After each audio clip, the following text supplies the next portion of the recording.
Alright, we're back. For this video, I thought I'd wear my Chicago Blackhawks cap in lieu of us winning the Stanley Cup. So go Blackhawks. Okay, two purposes behind this video.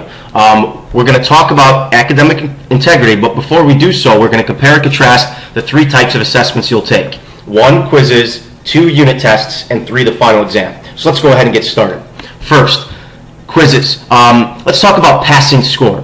When you take a quiz, you have to score 70% or higher in order to move forward in your class. So if you score below a 70%, we're not going to allow you to continue progressing forward in your class until you show mastery of 70% of the material. Okay? Unit tests in the final exam, there is no required passing score. So whatever you get on a unit test or whatever you get on a final exam, that's going to be your final score. Okay? Number of attempts. When you take a quiz, you are allowed 2 quiz attempts before your teacher is going to intervene if needed. However, for unit tests in the final exam, we're only going to give you 1 attempt for those tests. Okay? So whatever you earn on your first try on the test and on the first try on the final exam is your final score. So you really got to make that 1 try count. Okay? Next, let's talk about access to these assessments and how long you have to take each one.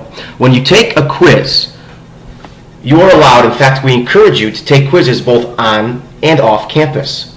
Okay? In other words, if you want to move forward in your class and you want to work on your Apex course at the library, at a friend's house, during study hall, wherever the case might be, you are welcome to do so. So you can take quizzes basically wherever you want.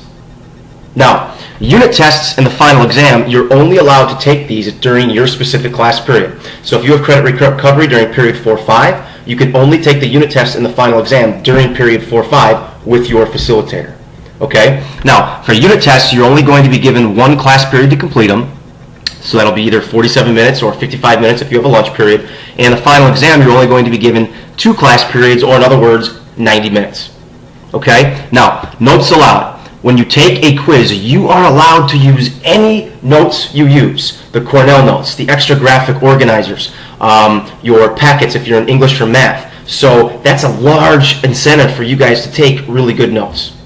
Now, for the unit test, it's a little bit different. If you're an English student, you can still use any notes you take on exams.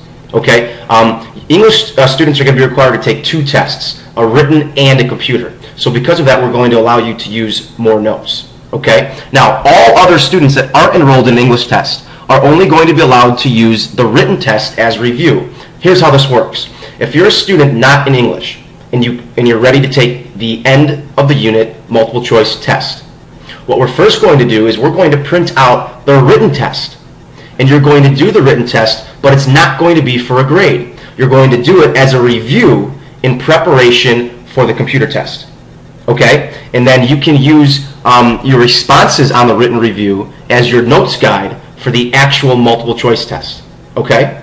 Now, for the final exam, everyone's going to be completing a front and back support supplement, or in other words, cheat sheet, where you're going to review all the notes you've taken throughout the year, and you're going to pick out the most important vocabulary, the most important concepts, and you're going to summarize that on your front and back support supplement, and then you can use that on the final exam. Remember, you're only allowed 1 attempt on unit tests in the final exam. So you want to make sure your front and back support supplement is really good, and you want to make sure that you do a really good job on the written review. Okay, format of assessments. Quizzes are usually 10 questions, combination of multiple choice, true, false, check all of the above, and unit tests are similar types of questions but a little bit longer in length, usually about 25 questions.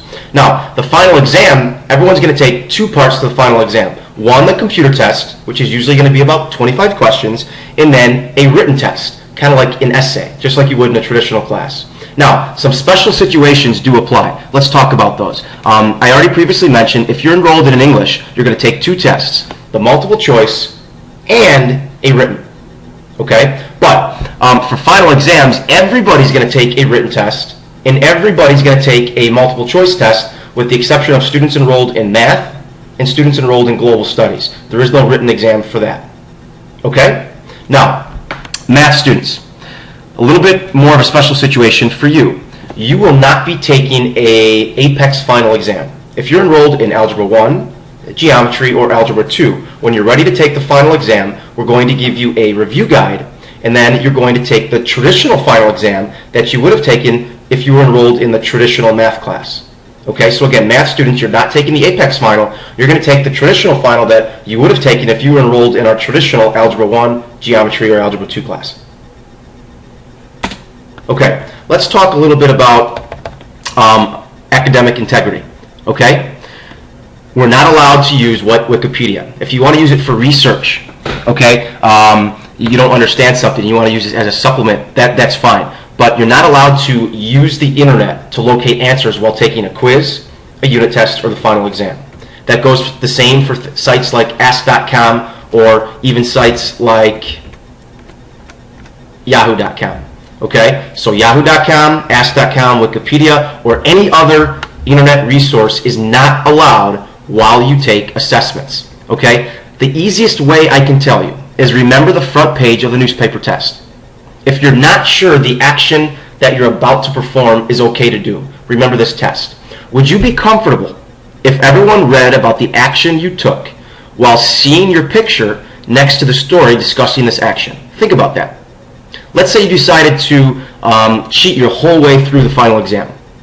Somehow you found a way to do that. Would you be comfortable if everybody in this world, your teachers, your boyfriend, your girlfriend, your family, people in the community, if they, when they opened up their newspaper, read about you cheating and saw a picture next to it, you probably wouldn't be comfortable. So that's probably something you shouldn't do.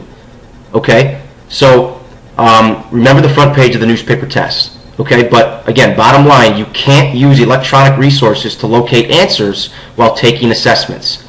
Alright? Now, also keep in mind that if this becomes a continual issue, you run the risk of being removed from your online credit recovery class for inadequate academic integrity with a final non-passing grade. Final non-passing grade. Okay, so it's not worth it. Bottom line, remember the front page of the newspaper test, and if you're still not sure, just ask your teacher, and they'll be happy to help you.